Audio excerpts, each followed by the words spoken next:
제프리 미스터리의 총정리, 인과론. 우리는 제프리 다머에 대한 분석을 보다 보면 참으로 답답한 것이 있습니다. 제프리가 연쇄살인범이 된 원인으로 경계선 성격장애니, 분열형 성격장애니, 반사회성 성격장애니 원인들을 말하고는 있지만 연쇄살인이란 하나의 결과를 하나의 원인 탓으로 돌리려 한다는 것입니다. 그리고 설령 여러 개의 원인을 열거한다 해도 단순히 나열식의 원인만을 언급한다는 것입니다. 나의 원인론은 제프리의 사건을 하나의 원인으로 해석할 수 없으며 다양한 원인들 간의 체계적인 원인론이 필요하다고 봅니다. 그리고 이런 원인들에는 직접적인 원인으로 말할 수 없으나 이런 원인들이 있기 위해서는 반드시 있어야 하는 간접적인 원인이 있다고 생각합니다. 그러면 이를 다머 사건에 적용해 보겠습니다.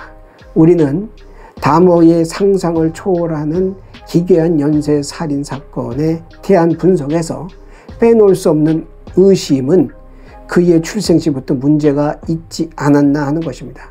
즉 이미 앞에서 언급했듯이 그의 어머니가 불안장애를 비롯한 많은 정신적 문제를 안고 있었지만 이것이 제프리 다머에게 커다란 영향을 미쳤다고 본 마땅한 증거를 찾을 수 없습니다. 이 유전적인 부분은 패스하겠습니다. 다음은 그의 어린 시절의 성장 배경입니다. 제프리를 연쇄살인범으로 몰아넣은 분명한 첫 번째 몰아넣는 요인은 그의 성장 배경, 즉 부모의 무관심입니다. 이 무관심은 제프리가 경찰에 체포되기 전까지 거의 평생을 그를 따라다닌 것입니다. 이런 무관심은 제프리에게 사랑받을 만한 존재가 아니라는 자신의 무가치함과 그로 인한 낮은 자존감과 의욕상실이란 상처를 평생 남겼고 무엇보다 의식적으로 잘 드러나지 않았지만 이런 끔찍한 삶에 대한 분노를 무의식에 커다란 조류를 이루게 했습니다.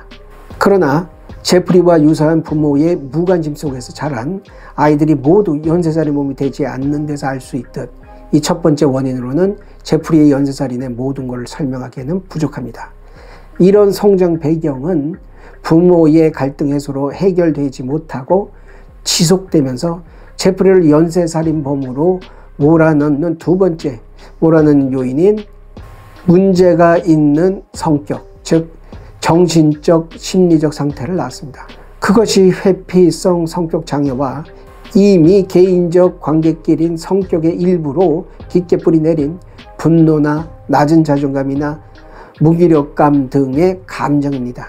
그러면 이제 연쇄살인범이 될 필요 충분 조건이 갖춰졌다고 생각하시나요? 우리는 이런 질문을 할 수 있습니다. 만일 그가 공부를 어느 정도 해서 실제로 우등생 클럽에 들어가서 사진에서 지워지지 않았다면, 그래서 그가 그리도 바라던 아버지를 기쁘게 할 수 있게 대학생활을 제대로 했다면, 아니 여기서 이르지 못해도 군대에 가서라도 알코올 중독을 벗어나 군대에 제대로 적응을 해서 의무병으로 군에서 근무를 계속할 수 있었다면요. 바로 여기에서 우리는 세 번째 몰아넣는 요인인 삶에서의 좌절과 그로 인한 우울감을 뺄 수 없다는 것을 인정할 수밖에 없습니다. 이 요인을 들다 보면 술로 인한 그의 알코올 중독과 아버지가 도무지 용납할 수 없었던 동성애 성향을 언급함이 없이 삶에서의 좌절을 말하는 것이 말이 안 됩니다. 즉 인과관계로 알코올 중독과 그를 혼란으로 몰아넣은 동성애는 직접적인 원인은 아닙니다. 하지만 직접적인 원인인 삶에서의 좌절과 그로 인한 좌절감에 대한 세 번째 밀어넣는 요인으로 제프리를 몰아넣는 간접적인 원인입니다. 술은 제프리가 살인범으로 가는 길에서 벗어날 수 있는 기회마다 막았고 기어코 그를 살인으로 몰아넣었습니다. 술의 시작은 끔찍한 부모의 문제와 부모의 무관심으로부터의 탈출을 위한 것이었습니다.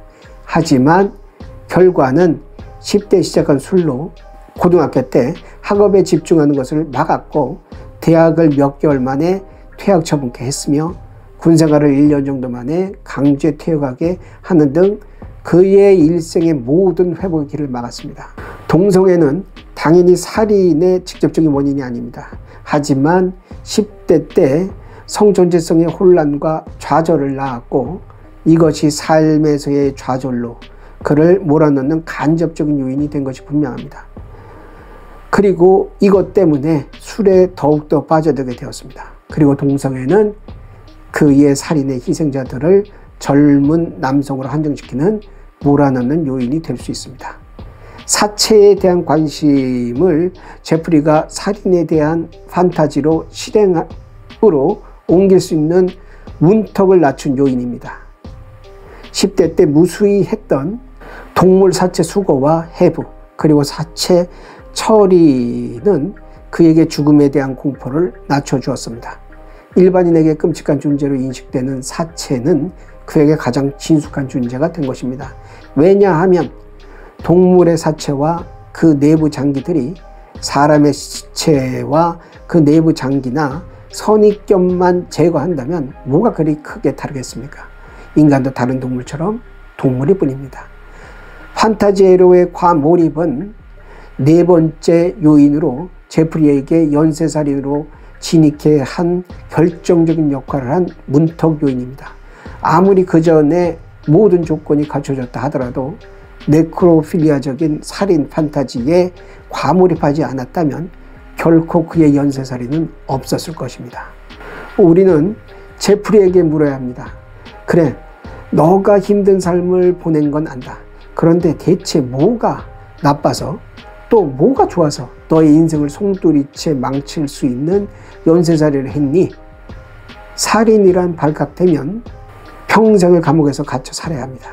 즉 사랑하고 만난 것도 먹고 좋은 집에서 사는 등의 인생의 모든 꿈은 물거품이 되는 것이죠. 이런 중대한 일을 벌이기 위해 제프리에게 뭔가 있어야 합니다. 여기에는 제프리를 밀어넣는 요인과 끌어당기는 요인이 있습니다. 먼저 밀어넣는 요인은 파괴 욕망과 그것이 발현될 때 느끼는 분노입니다. 대개 밀어넣는 요인은 부정적인 감정이 함께합니다. 그리고 제프리를 연쇄살인을 끌어당기는 요인으로 이미 언급했듯이 죽음 빼기 욕망의 충족과 그 기쁨과 힘의 욕망의 하위 욕망인 지배의 충족과 그 기쁨, 그리고 성욕의 충족과 그 기쁨, 또 앞에서 말한 권력욕과 성욕의 합친 알파 메일의 욕망으로 인한 자존감의 욕망의 충족과 그 기쁨입니다. 자존감의 욕망은 자신감의 욕망의 하위 형태입니다. 사실 이 인과관계에서 서두에 언급했듯이 직접적인 요인과 간접적인 요인 외에도 조건 분석을 해야 하지만 너무 복잡해서 말하지 않았습니다. 양해 부탁드립니다. 첫 번째 요인인 감정 상처들로부터 두 번째 요인인 성격으로 가기 위해서는 습관을 형성하는 관객길의 욕망이 있어야 합니다. 사실 이 욕망들은 제프리 사건의 인과관계에서 전반적으로 작동합니다. 조건이란 사실 인간의 선천적, 후천적 가는 길에 기초합니다. 설명을 간추리기 위해서 이를 피할 뿐이지 정확한 인과관계를 위해서는 반드시 분석되어야 하는 조건입니다.